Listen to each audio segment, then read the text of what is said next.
beautiful people, and welcome to our next panelist. I'm so excited that you're here, and this one's going to be nice and juicy and right up my alley because I have got lots of fixed planets in my chart. So it's going to be very exciting to dive into that. We have a very, matriarch of astrology. I've been hearing of Babula in my circles since I was in my 20s, and then luckily, and how blessed I am to actually have Babula in my life now, not only as a mentor and a teacher for me, but also a friend. Babula is a great friend. We both have our moons at the exact same degree, 27 Cancer. So whenever you meet your kindred moon sign, there's always a definite connection, and the fact that they're at the exact same degree is a little bit beautiful. So it's my absolute pleasure to welcome to me a crone and a matriarch of the astrology circle here in Australia. For everyone, we get to be in Babula's wisdom for this segment, and I know that you will enjoy it because a wealth of information and someone who embodies astrology and teaches it to many, many people. I have her students as panelists on this panel. So she goes forever. She's just amazing. So of course, Babula, thank you so much for coming on to the panel for 2022. And let us, introduce yourself. Tell us a little bit about you and your astrology journey and what astrology means to you and what got you into it, your turning point.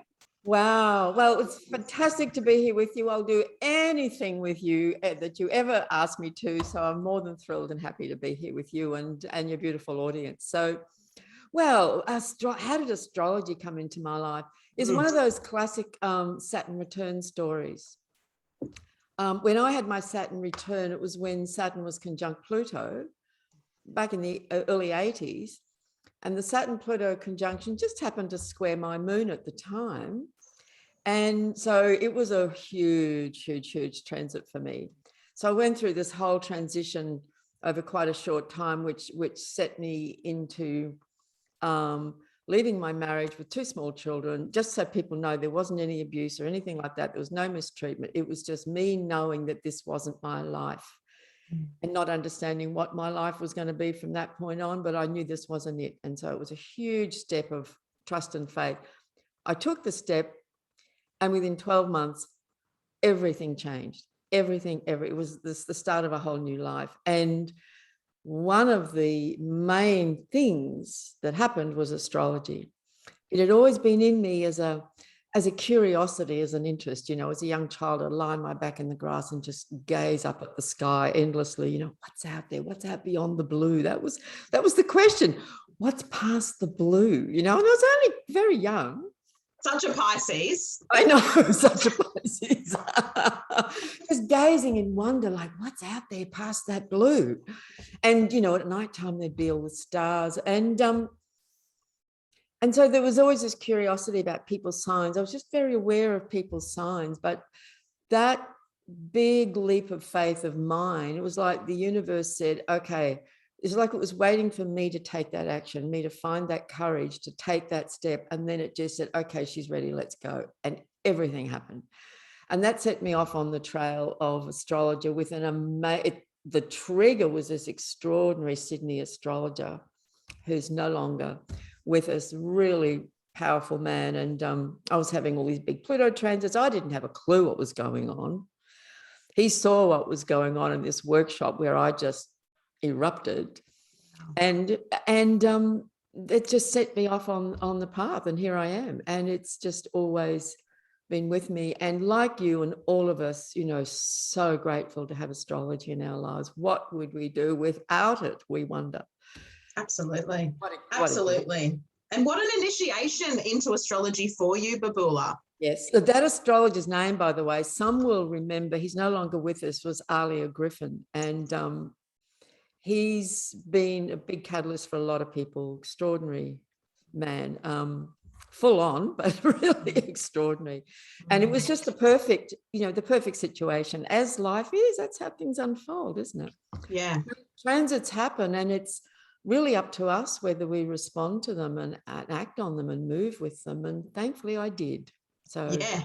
Absolutely, absolutely. And that's the thing, like transits are happening and it's how we respond. The planets never do anything to us, but they dredge up and activate things that we're either holding on to or that we're not yet ready to face. And for you, whether you continue to know about astrology then or not, that was still happening for you. So when you ultimately, and even when I give readings, I'm like, if you're doing your job right and I'm doing my job right, when I read for you and you know, I'm just relaying back what's going on. It's not about this magical wisdom. For me, it's magical, of course, but it's science as well. Like, this isn't about showy astrology. I mean, some of the best astrologers are boring businessmen. Hello, Robert Hand. Look, I love you. I love your guts, but like, you're just a 70-year-old guy that doesn't look spiritual. Like, that's astrology. Astrology isn't what everyone thinks it is. It's not this pop, fancy, new age thing. It's ancient. It's eons and eons and eons of years old. It holds so much wisdom and power, and it's the planets, it's the solar system, like they live within us. We are the universe and the Milky Way in motion. Like, that's what we are. We live our charts. So when you have these transits like you did, that really, and I know quite a lot of great astrologers like yourself, Babula, and it was their Saturn return that really pinged them off. So it's an incredible tool of understanding yourself. And then straight away, you were going through it, you found out what was being activated, and boom, like, it all just makes sense. Like, you can't make it up, right? No, that's right. That's exactly right. It's just so powerful and such an extraordinary thing. You know, people often say things like, I wish we came with a user manual. Well, we actually do. You know, it's the horoscope, and there it is.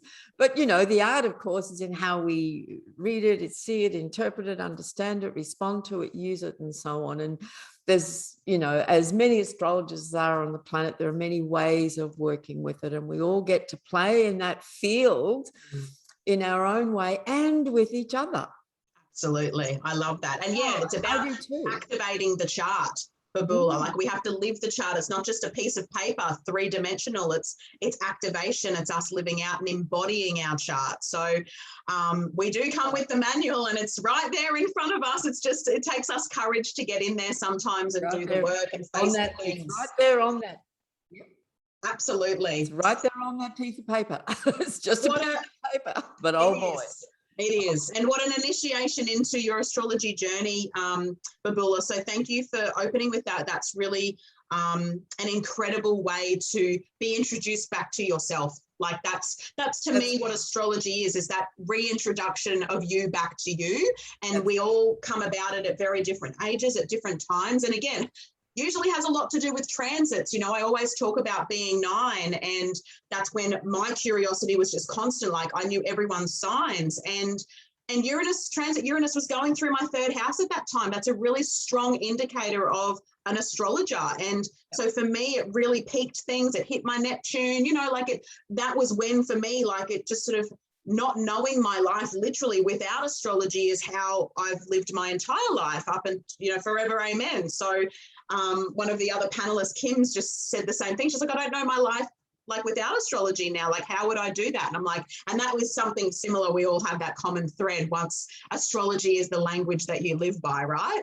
That's right. And the interesting thing for me, just to sort of finish, I think an important part about your original question was what happened in that year when I left my marriage. And by the way, I'm still good friends with my ex-husband, the father of my children, and all is good there. So it was just something that had to happen. And an astrologer confirmed that for me a year later. She just said, oh, look at this, you know, this is why all that had to happen. And it went, oh, I really needed to hear that at that time. But what also happened in that year afterwards was that I entered into a profound and extraordinary spiritual journey with an awakened Indian guru that was so huge, and it changed everything forever.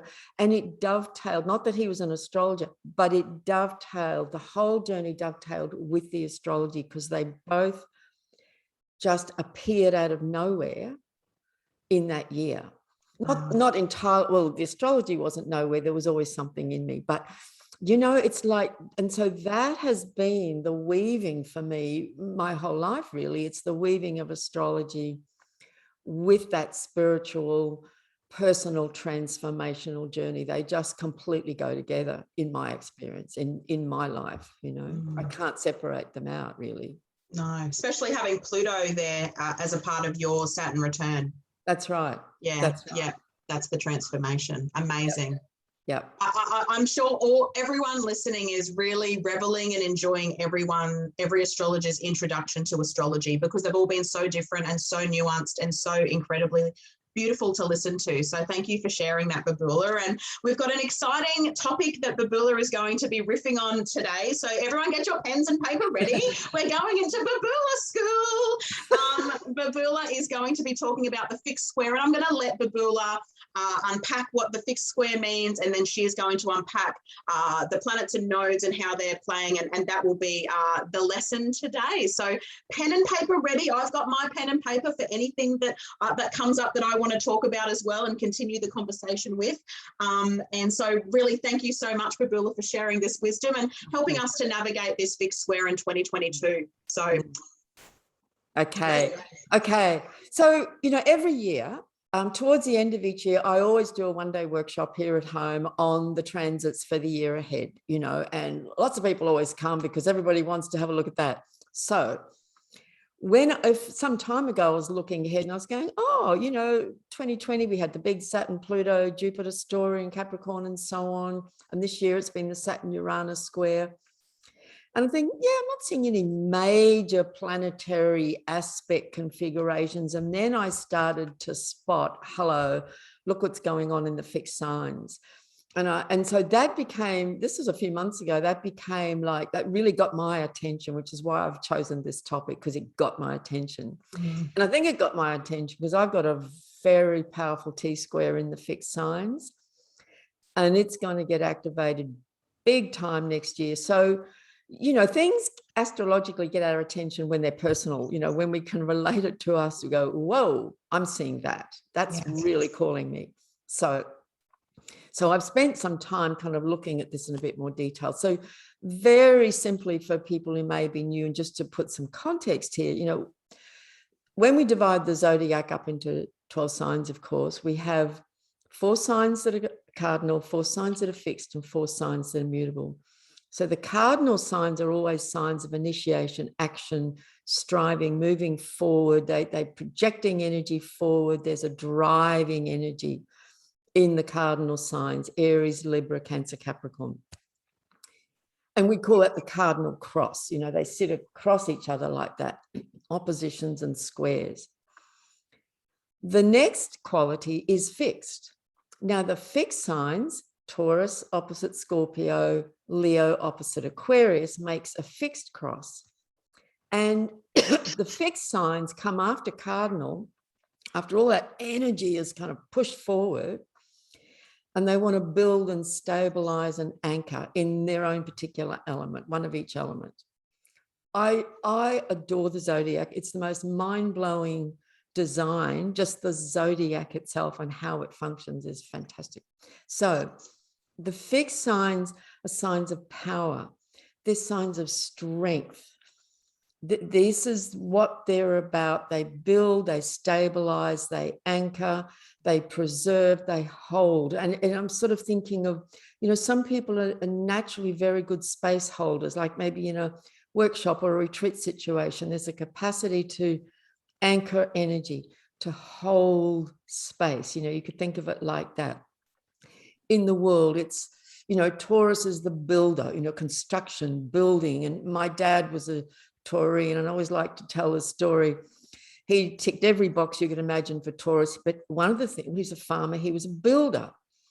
And, and when he would build a house, if the regulation foundations were that thick, he'd make them that thick. Nothing was ever going to blow down or knock down a house that he built, so it's like solid, strong. You think of the tree, roots going deep into the earth to withstand storms and so on. So these fixed signs are very, very strong. Some of the more challenging qualities, and we always have to look at that in every planet and every sign in astrology, the more challenging qualities in these signs can be a tremendous resistance to change, because their purpose is to hold. anchor something, keep it stable and strong, and to withstand, all the wild forces of change. But of course, change is inevitable, and that comes with the mutable signs that follow the fixed signs. In the 4 mutable signs, Gemini, Sagittarius, Virgo, Pisces, everything is shifting, is changing, is being dispersed, disseminated, information, knowledge being disseminated, breaking down, moving. But the fixed signs will resist that very strongly because it's their nature. And so there can be a natural kind of stubbornness, a refusal to adapt to changing circumstances, and an absolutely willful determination to not bend or give in. Now, sometimes that is absolutely what's required and called for. And it's something that's really powerful to draw on. Like if someone's trying to put pressure on you to do something and you don't want to, that fixed energy will just plant its feet and say, not budging, not doing that, no matter what. So, and that can be really what's required in a situation. And, it's pretty much a big part of what's going on the planet now. And, but there can also be sometimes an inability to adjust and adapt to changes that are inevitably happening anyway. So when any of us have like quite a lot in the fixed signs in our chart, and I'm quite mutable, well, I'm actually a mixture of it all, but I do have this fixed T-square, for which I used to always kind of, years ago, I used to often make throwaway comments about my fixed T-square because it's a very strong one, challenging one, and talk about it as my nasty T-square. I don't anymore. Now I see it as a source of tremendous strength. It has been challenging, but it is a source of strength. So, and as a Pisces, that's very helpful, I can tell you. So there's a lot going on in the fixed signs. This year in 21, of course, we've had Saturn in Aquarius, it's still playing out, square Uranus in Taurus. That square will continue to play out in 2022, but it's starting to separate. It's at its most potent this year. Yeah. And so, it's that tremendous resistance of the Saturnian energy up against the Uranian energy. So we know Uranus is in Taurus for these 7 years, and that makes the fixed energies quite uncomfortable because Uranus is a force of tremendous change that is undeniable. And really, one way to think of Uranus to me is Uranus doesn't really give 2 hoots about our security and stability. It's just a force of change and awakening consciousness, and it's going to happen, and it is. And so we're living in times of tremendous turmoil, disruption, upheaval, chaos, uncertainty, which is challenging for the fixed signs. There's no question about that.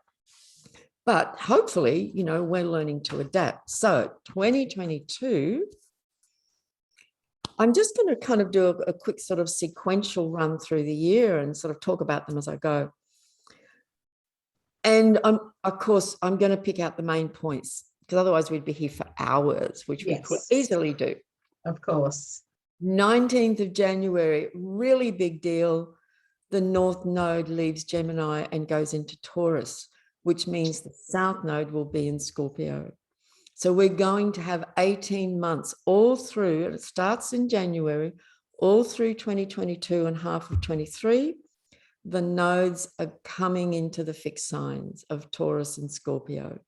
And I understand that one of your other wonderful astrologers is going to unpack that one specifically. So that's fantastic.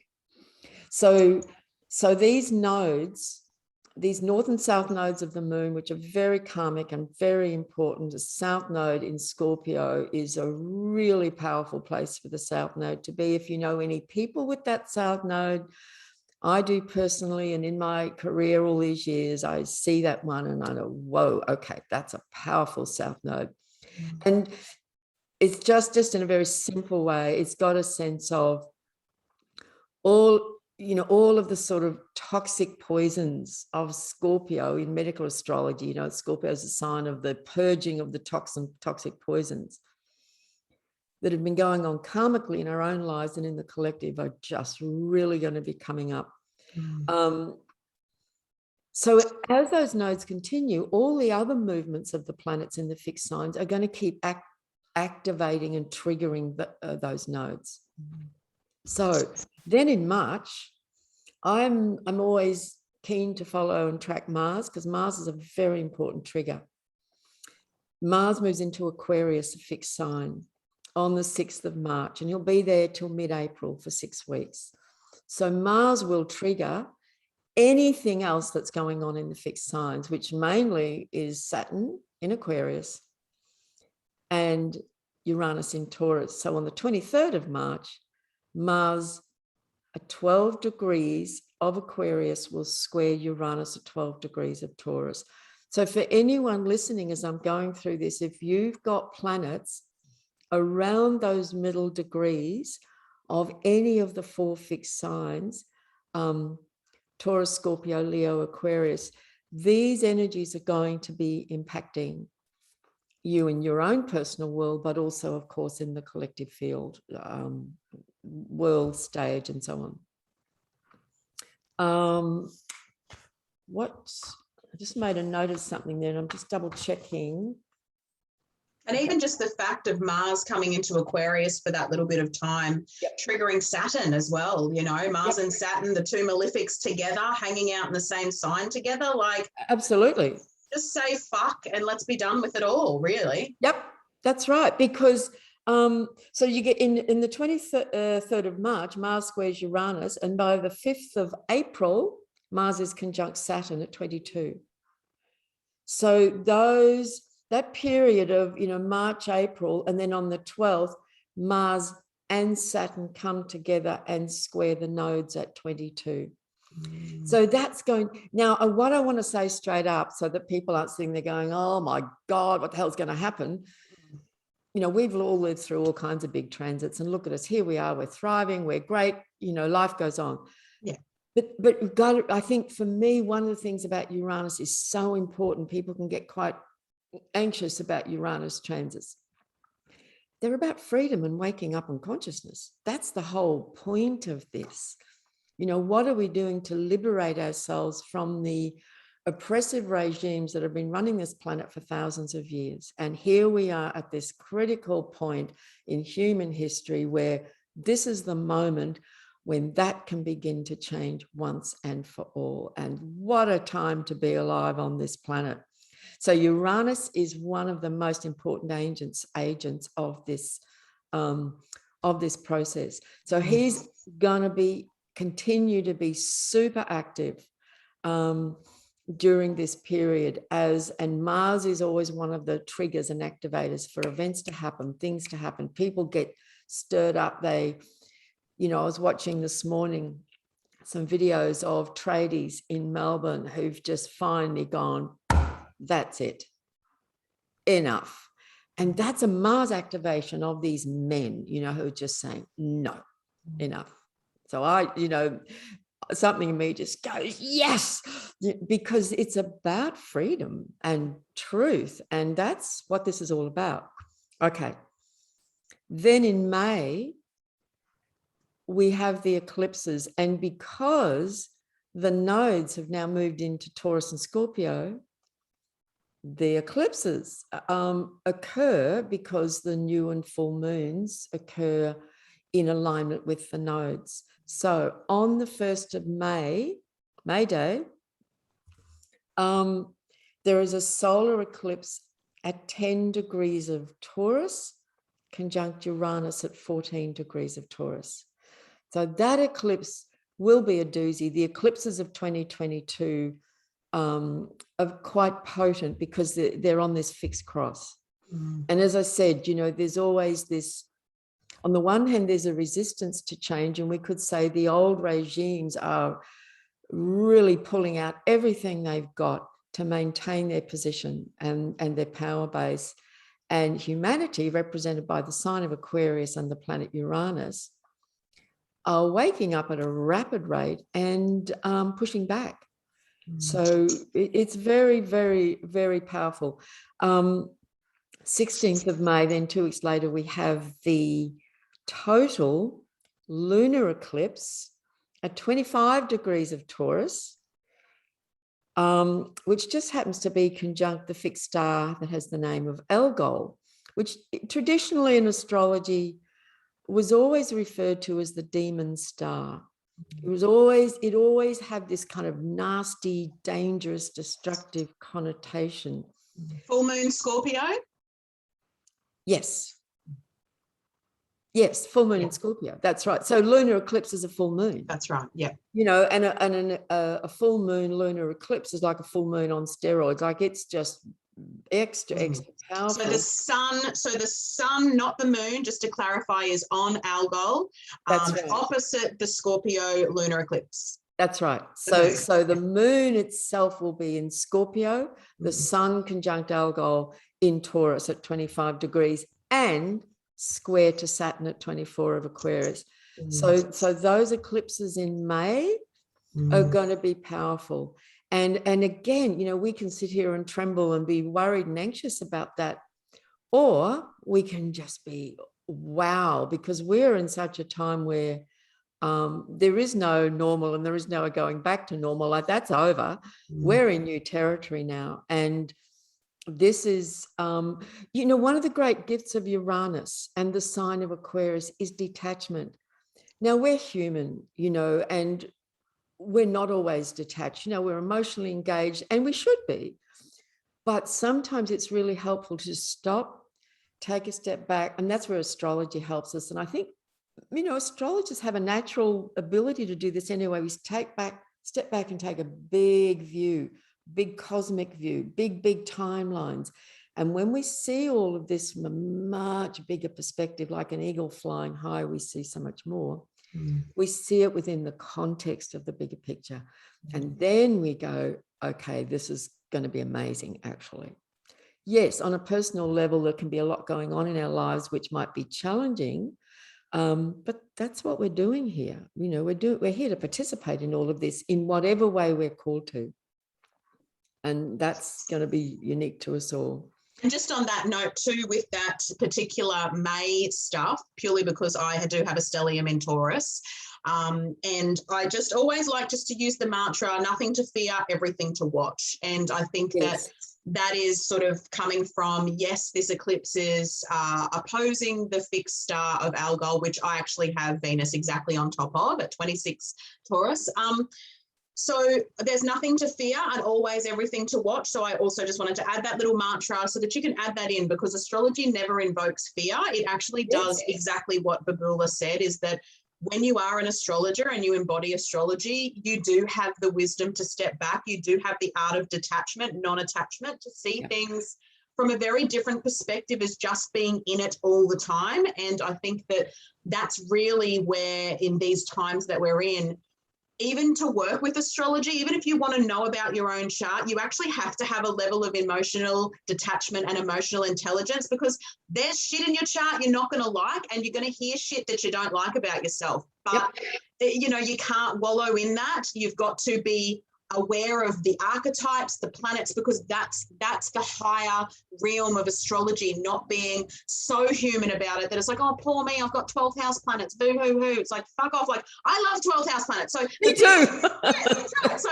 you know, we don't boo hoo it. We actually become emotionally and intellectually intelligent and have that level of non-attachment to be able to sit back and be objective. So I just wanted to add that mantra, because obviously what Babula is sharing with everyone, you know, it is big stuff. We're not going to lie to you. It's strong. That's right. It's very strong. We're not here to go, oh, rainbows and butterflies. We're here to go, this stuff will pack a punch, and we want to actually be aware of it and prepared. Yeah. And we are equipped for this. Yes. We have it in us to go through this and participate in this and contribute to this, the most extraordinary time on this planet in thousands of years. And here we are. Yes. What an amazing thing. I've never felt so alive in my life over these last 2 years. Like I'm totally here for this. Me too. Yeah, it's amazing. It is amazing. Loving it. Yeah. And of course, you know, May is when the sun's going through Taurus, you know, so even you know, when the sun, when any of the inner fast moving planets are moving through the fixed signs, you know, they will be activating things as well. I'm just kind of picking out some of the really key things. Yeah. So then on the 5th of July, Mars will move into Taurus. So we've looked at Mars in Aquarius, and then a few months later, Mars will go into Taurus for roughly 6 weeks. Then in August, in early August, 1st, 2nd, there is a Mars-Uranus conjunct the North Node at 18 degrees of Taurus. My sun and my Chiron are at 18 degrees of Taurus. So there you go, darling. Watch this motherfucking space. And my Venus is at 18 degrees of Aquarius, and my Mars at 16 of Scorpio, and my Pluto's at 19 of Leo. So it's all over my T-square. Wow. I know. Wow.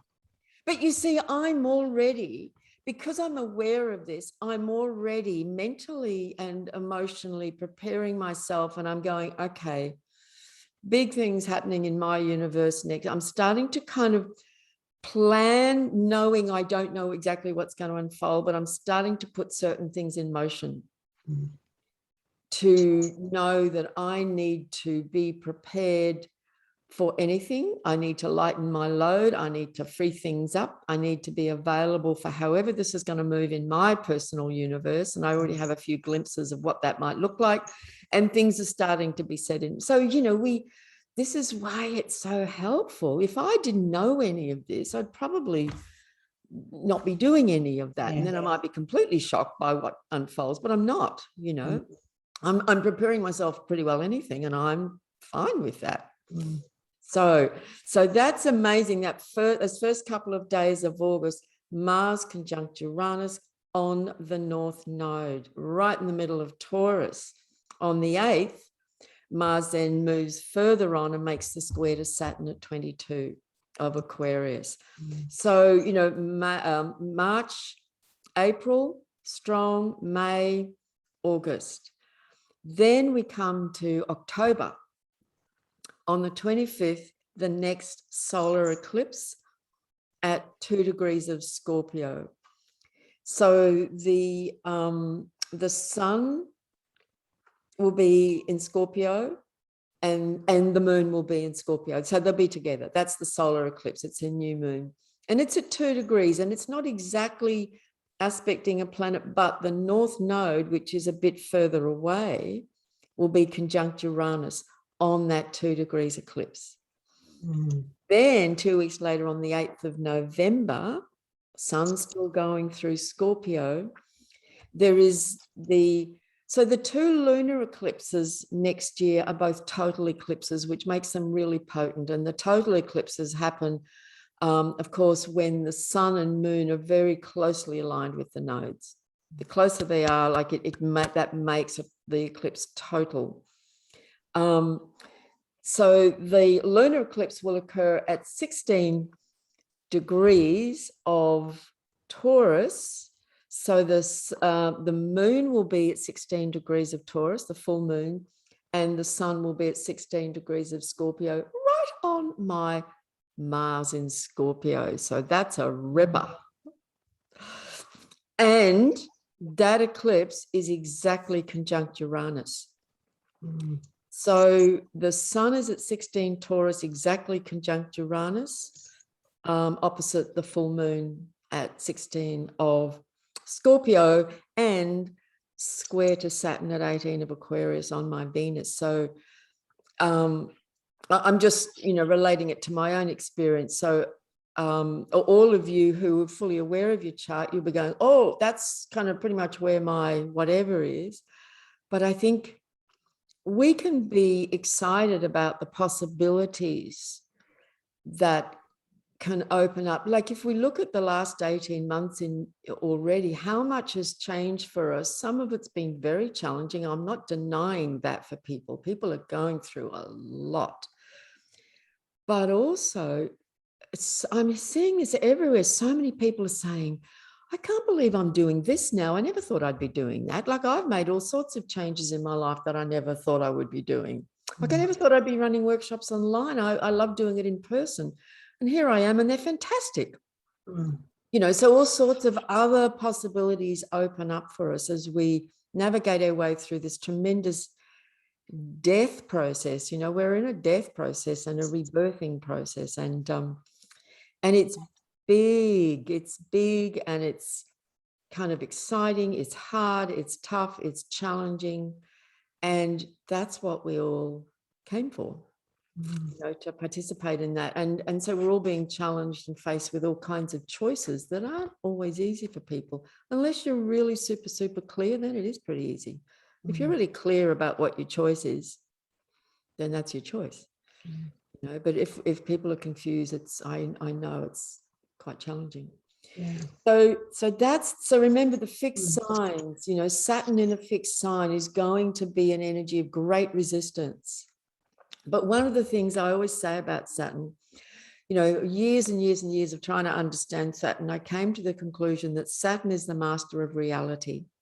Saturn sticks our face in what's real. You know, he says, we're not sidestepping this. There's no spiritual sidestepping here. You know, this is what's happening. It's in our face. It's real. Deal with it. And as a very beloved spiritual teacher of mine, he used to coin this word and he called it facticity. He said, this is the facticity of the matter, you know, and it's like facing reality. That to me is what Saturn is very masterful at. And so we're facing realities. And then the Uranus square is, and this is the possibility of the grand awakening of the collective of humanity. As these forces push up, it's like seismic forces pushing up against each other. Tremendous. And it's going to continue to play out for some time. And a lot is even going to happen between now and the end of this year, when the final Saturn-Uranus square happens right at the end of December. There's a lot going to unfold between now and then. Continued, of course, through the following year. So I'm excited to hear what all the other astrologers have got to say about next year as well. So much stuff. And ultimately, I think we're lucky with the Mars trigger, because Mars will trigger Saturn and Uranus, and of course the nodes, while he's in Aquarius and in Taurus. But then when he moves to Gemini, he stays there for the rest of the year until January, into 2023, because of his retrograde. So there's a bit of a relief with the malefic. Actually, you know, as much as this retrograde of Mars is going to be pretty heady and a bit scattery, and we're going to have to really watch our mental health and things like that as everything amplifies, we're pretty lucky that malefic, you know, whilst yes, he will still do Aquarius and Taurus to us, and he's making that, you know, incredible exact conjunction with Uranus and the North Node, which, you know, I've had my eyes on because I've done my 2022 kit, so I've seen all of this stuff play out, which is just fucking wild and exciting. But also just adding to what Babula said too, is always watching the season of the sun. I follow the season of the sun. I'm a daytime chart. So for me, the sun is, you know, that illumination of the sun for 30 days is very, very insightful and shows us a lot. So anytime the sun moves into his Taurus season, his Aquarius season, his Leo season and Scorpio season, those 4 seasons again will be an ultimate illumination and trigger of this incredible fixed energy that we're going through with the nodes. So again, it's a very fascinating anchor that we're going to be working with. Resistance, revelation, you know, revolution, that's right. You know, all of those. That's right. All of that very fixed, heavy energy. Yep. And I think, you know, one of the qualities of the fixed signs is that it helps us to hold our ground. You know, if we're really clear in a position without being like overly stubborn and ridiculous about it, but just holding the ground, you know, holding that space, you know, holding the line, as some people might say, just holding and observing and watching. And the other thing just I wanted to say about Mars too, like Mars galvanizes us to action. You know, Mars is an action planet to me. And so those strong Mars triggers, yes, it's traditionally a malefic and can be a bit of a troublemaker because he can inflame conflict, of course, but it can also galvanize us to action. I follow Mars quite closely. I think I've got that Mars energy quite strong in my chart in different ways. And I follow its movement because I notice when I kind of, it's like it ignites a fire in me. I feel this fire come up when Mars is strong quite often. And I watch myself and going, whoa, look what you're doing. Yeah. But, you know, it moves us to act in whatever way it does according to, you know, where it is in our chart and how it's moving through our chart. Definitely. Yeah, definitely. And sometimes, you know, action is required, and other times it's, you know, other times it's about, you know, stepping back and not inflaming the situation, you know, like, you know, the reactionary response to Mars. And because my Mars is, because I'm a daytime chart, Mars is my out of sect malefic. So he is my bad boy. Like, I've got Mars also in detriment in Taurus, which is opposite to your very happy Mars in Scorpio. Right. So, you know, really also, you know, unpacking your own fixed placements, you know, yes. You know, what planets do you have in fixed signs? If you do have Mars in Taurus, like, he ain't happy there. If you've got Mars in Scorpio, he's happy there. How about your Mars in Leo? Mars in Leo is really, you know, I love Mars in Leo, actually. It's great. It's pretty good. I really love Mars in Aquarius too. Very, you know, yeah, that action triggering off for that innovation and new, like, taking new actions is really incredible as well. But yeah, I think that it's a really fascinating way of how you've approached just giving everyone these dates and months to know the triggers, know when they're coming, know when the fire might burr up inside of them to take the action, which might be exactly what their chart needs, exactly. or to not fight as well, to hold strong in your own. That's right. As well. And, you know, just to know that sometimes that sovereignty and knowing doesn't have to be loud and fiery and fighty. It can actually be so resilient and strong. And this is my Mars and Taurus speaking. You know, we're very tenacious and very resilient. Right. Without having to be aggressive, you know, because Mars is the planet of war. So, you know, there's this real fine line with him next year. And I love that you've really brought that to our attention, because, you know, in the panel, we're sort of really riffing a lot on Mars in Gemini, and this retrograde is going to go through. So I really love that you've added these beautiful components of him being the activist, the action activist, yes. where we are going to need to take action, because he will yes. decide that for us. So it's been great to be able to put that into the months where he's going to be really triggered with these fixed planets, Babula. Because he is to me the warrior. He is the yes. archetype of the warrior, and we all have warrior energy in us, and our Mars will take on that warrior archetypal energy in a particular way. And sometimes we have to enter the fight, whatever yes. fight means to us. And whatever that looks like to us. And there are many ways to do that. Some people do it on their computer by communicating. Some people are actually out in the streets. Some people are doing it by just holding space and maybe defending their home and their children, or, you know, whatever it, or just resistance. You know, like the fixed signs are signs of resistance. Now, as I said, sometimes that can be an unhealthy resistance to any kind of change. But if you think about in World War II, you know, the resistance movements against those forces of domination and destruction, you know, in what way are we drawing on that warrior martial energy to resist what we don't want coming towards us, you know? And I'm talking about whatever that might mean for any individual listening to this. You know, we're all perceiving and going through this in our own way. So, yeah, so you know, there is to me, maybe because I've got a pretty strong, healthy Mars, but to me, there's a very, very healthy expression of Mars. You know, he's as important as all the other planets, and they're not all pretty and beautiful. You know, some of them challenge us, and that's as it should be. Yeah. Great point. And funny enough, Kim, who gave a great talk on the panel too. If you haven't watched it, make sure you head over and watch that one with Kim. But she talked about the Mars in Gemini being the fighting stranger on the internet, you know, the words being the weapon of choice. So all the, you know, watching your words when Mars moves into Gemini. And of course, Mars will choose his weapon based on his sign, you know. That's right. Scorpio, it's guts or glory. I'll fucking go out on Braveheart, you know, whereas Taurus, it's no, my inner peace means more to me than anything. So I'm resistant in a way that, you know, it's not about the guts and glory for me, you know, but then again, there's still this resistance to change that fixed signs have to either adhere to or make adjustments around, so that because at the end of the day, we've still got Uranus there shaking shit up.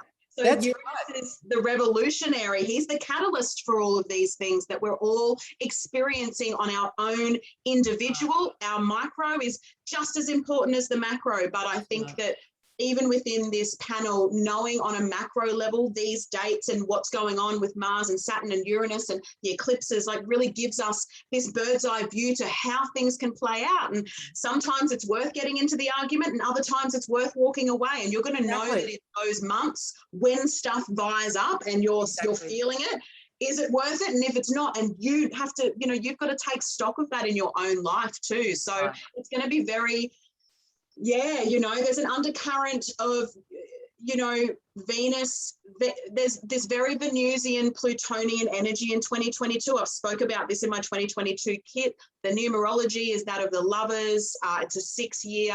There's a lot of really beautiful love weaved into next year. It's very, very lovey. So, you know, and I'm always a love wins sort of person. So, but I think that we have to be aware and prepared. Again, you know, nothing to fear and everything to watch as we step back and we watch still the collective upheaval and uprising and what's really shifting as we move and create this new world that we're all in. And like you said, you've given a really great analogy of the fixed and how they hold, but when they do need to let go of that resistance too, because the change is inevitable. And that's what's really, I think, such a part of this collective mass at the moment as well. Because to me, Uranus is the main player, particularly when we're talking the fixed signs. He's the main story here for 7 years. He's the main player, and it's like all him really, and all these other movements of the nodes and the Saturn and Mars are all moving around, but it's all about that Uranus really in the fixed story anyway. Absolutely, you're so right. Uranus is, and the more you spoke, the more I realized Uranus is a key, an absolute key for next year. And he is of course the ruler of the Aquarian age. Exactly. And to me he's the planet of consciousness and awakening. He is the awakener. So he is key in all of this. And he's in a Venus-ruled sign. So there's the Venus again. There's the harmony. There's the balance as well. And we've got to remember Uranus in Taurus is slow and steady, wins the race. Whereas we've seen Uranus in Aries come in, Fukushima happened, boom, this is like fire, like all the changes happened. Like the ingress of Uranus into Aries was the day of Fukushima, like that's what happened. Whereas Uranus in Taurus, it's the slow burn. And, you know, there's this element that Kim also spoke about of patience, having patience next year. And that's sort of very much threaded into, you know, my overview of 2022 is having that patience as well.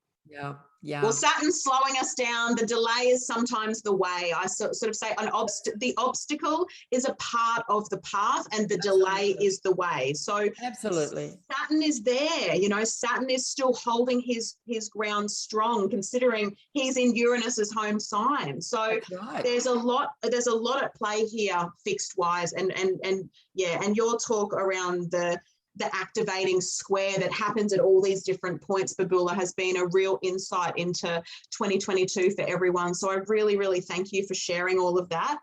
Oh, you're so welcome. It's an absolute pleasure. Was there any last words, darling? No, I think that's pretty well it. I think we've, you know, covered the main things I wanted to hear, and we've had a great conversation about it. So I hope that's helpful for people and helps to provide a bit of guidance as we go into the year ahead. Yeah, absolutely. And that's what this is all about, is to plant some seeds of awareness to help people be prepared. And, you know, one of my favorite quotes that, you know, I've been sharing over the last 5 years is the Abraham Lincoln quote of when he was given 5 hours to chop down a tree, he used 3 hours to sharpen his axe. And, you know, I've been asking that question many a time over all of the talks that I've been giving at my workshops and things, like, how sharp is your axe? Because in these times right now, if you're going around with a blunt axe just trying to chop shit down, like, it's not going to happen. But 3 hours spent deliberately tuning and fine tuning what needs to happen in your vibrational field and your energetic field. Like this is all about, and especially with the nodes, we're moving into using your own inner resources. That is Taurus North Node. Yes, exactly. No more outsourcing, no more Exactly. Exactly. The guru has fallen, Sagittarius South Node. Like it's Yes. on.